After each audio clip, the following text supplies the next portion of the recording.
Before we get into anything, if you were not the biggest fan of 28 Years Later like I was, trust me when I say that Nia DaCosta's sequel is exactly what I needed to get on board with everyone else who praised that first film.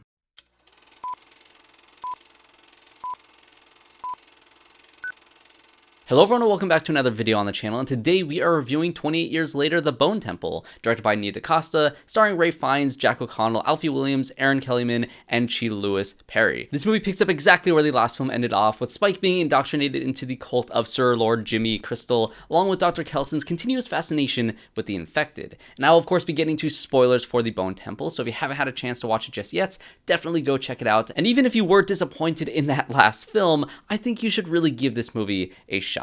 So for those of you who've watched the film already, let's get into it because I have a lot to talk about. Are you ready?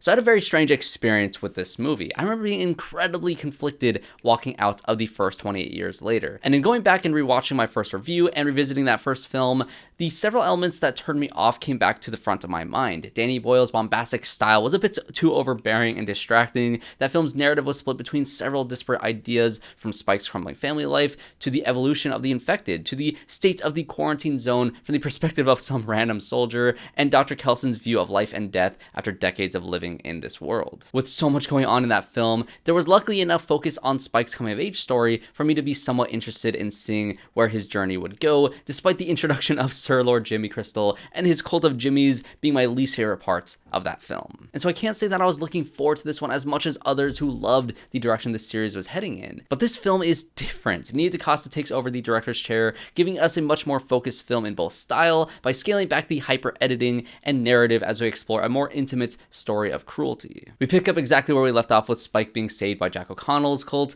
of Jimmys, and we begin to explore the more demented side of humanity at this point in society living with the infected.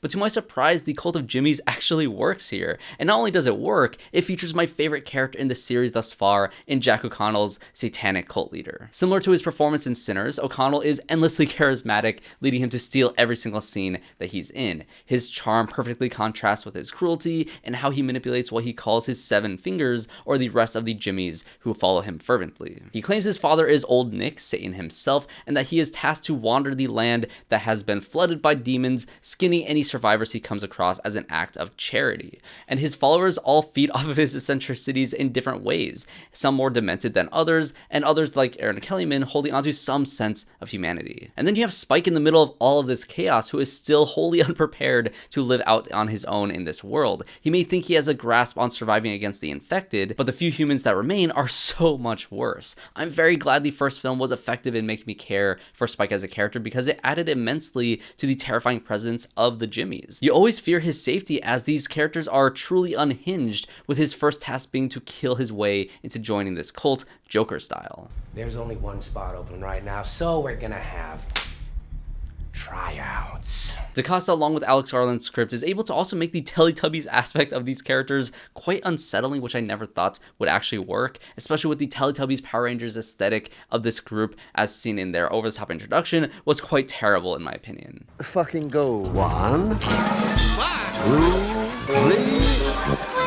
But here they don't come across as silly with the removal of their over-the-top acrobatics and quick nauseating cuts. Their presence looms over every group they encounter, and JIMMIMA's Teletubbies-inspired dance at the home of this poor family was both darkly funny and incredibly tense, and the cruelty of Sir Jimmy's methods cannot be understated. Skinning his victims alive led to some truly gruesome visuals while leaving one member of his family to watch helplessly. He then gives this kid a shot to select one of the Jimmys to fight to the death in order to join this cult, of which he chooses JIMMIMA, who he assumes would be the weakest of them all, but instead she is one of the more demented in her methods of torture. Everything about the Jimmys in this first half was tense, disturbing, and enrapturing on a story level, and when this family is able to get a slight upper hand, the satisfaction you get seeing them, be burned to death and be taken down was great. And during all of this cruelty, Spike is absolutely mortified to make any move against this group, as it had proven to kill anyone without hesitation. Even his attempts to try to leave with the pregnant woman that was also watching by, who's the one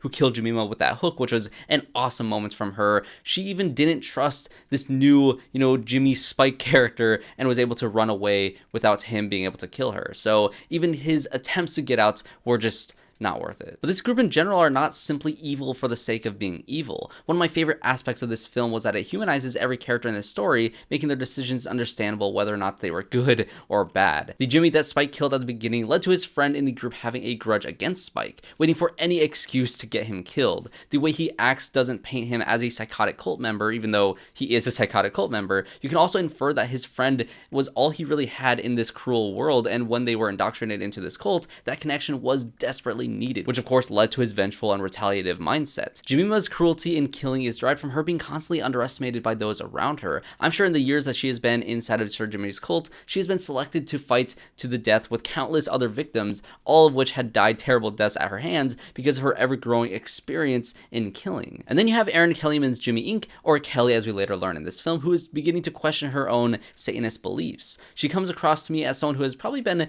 manipulated into this mindset from a very young age, and as time has gone on, and she sees, Spike's unwilling participation in these acts of cruelty, her ability to show empathy pushes her beliefs into a further state of doubt. But despite this, when she sees Dr. KELSON with his orange-tinted skin surrounded by monuments made of bones, of course she would think that she saw old Nick leading the cult of Jimmys to a man who we already know absolutely contradicts what others view him as. My favorite scene in this movie is when our group of Jimmys look upon Dr. KELSON in true belief that they have finally encountered Satan, but their leader and Sir Lord Jimmy Crystal's manipulation tactics finally begin to slip at this point, because he too is in disbelief and goes to speak with who he thinks could be his father in Satan. And the conversation between Sir Jimmy and Dr. KELSON is fascinating. Again, this movie humanizes every single character within its story, including the cruelest of them all. It's completely understandable with how this character became the way he is.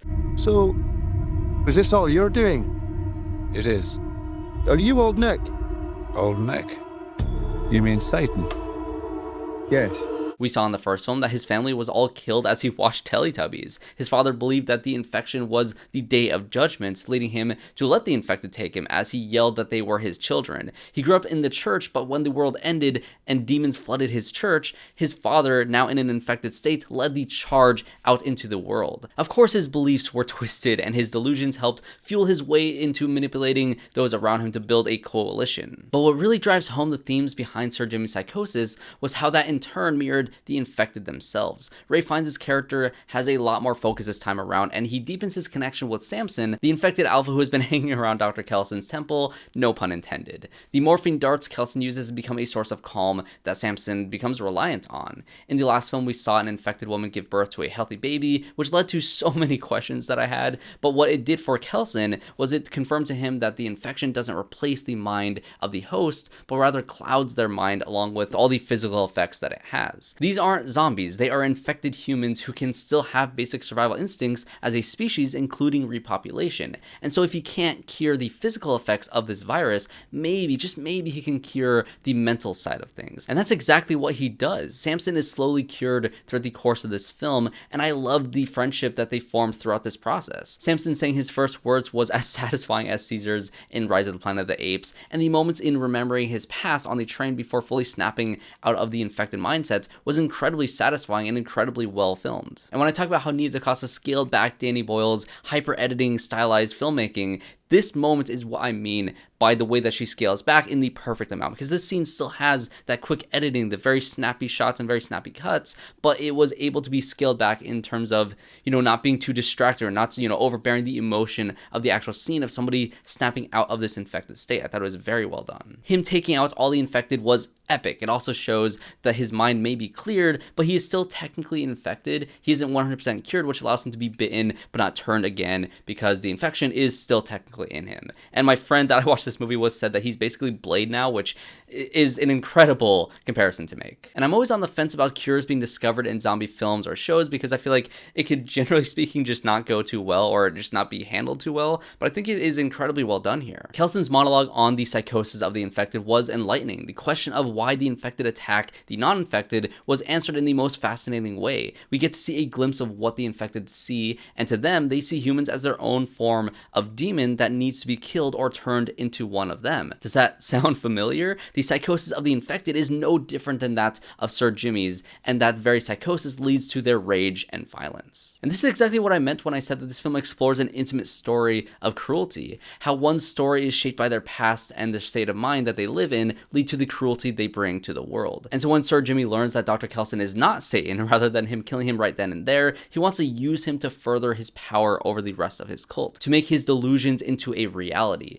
And KELSON, who for the first time in ages fears for his life, does what anyone would do in this situation. He commits harder than he has ever committed to make them believe he really is Satan. KELSON playing Iron Maiden's The Number of the Beast and putting on a rock concert essentially for the Jimmys was one of the greatest things I have ever seen in my life, and I'm only exaggerating a little bit. This climax has everything: an insane dance number, fire and embers being spun into the air, cocaine being blown into everybody's faces, and of course an unhinged performance from Ralph Fiennes. And even Jack O'Connell's Jimmy looks blown away by how hard KELSON has committed to the bit. KELSON then gives his commandments to the Jimmys, satisfying Sir Jimmy's deal that he made with him in order to leave him be, but as they are walking away, KELSON then recognizes Spike behind his mask, and although I'm glad that this led to Kelly breaking her belief in Sir Jimmy and taking out the rest of the cult, and Sir Jimmy being fittingly crucified on an upside down cross, it still sucks that KELSON had to die from his wounds in this confrontation as well. But this also led to another one of my favorite moments inside of this film when we see SAMSON walk up to Jimmy on the cross. He sees him as Satan in his delusional state, which leads him in his final moments believing that Satan did show up at death's gates,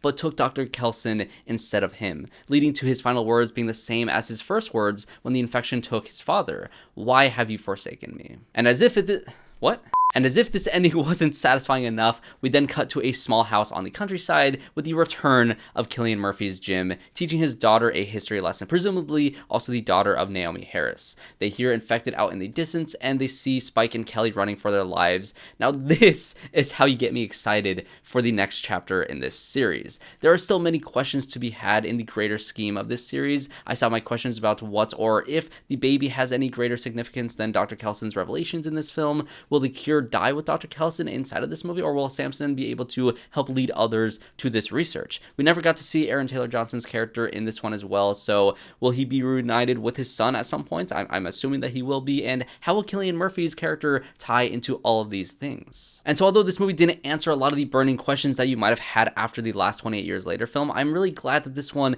kind of had its own story to follow with Dr. KELSON, with the Jimmy cult, and furthering, Spike's overall journey inside of this trilogy to a great effect. I'm glad that this movie kind of scaled back a little bit and was a little bit more focused, both narratively and stylistically, once again. And as someone who lost a lot of hype and anticipation for the future of these sequels after the first 28 Years Later, I'm so glad that Nia DaCosta's film brought me right back to being a massive fan of this series, and I cannot wait to see what happens next. I do fear Danny Boyle's return to the director's chair, but here's to hoping he takes some notes off of Nia's work here, because what she did here was great, and I loved everything that she brought to this world. And now, a leap into the unknown.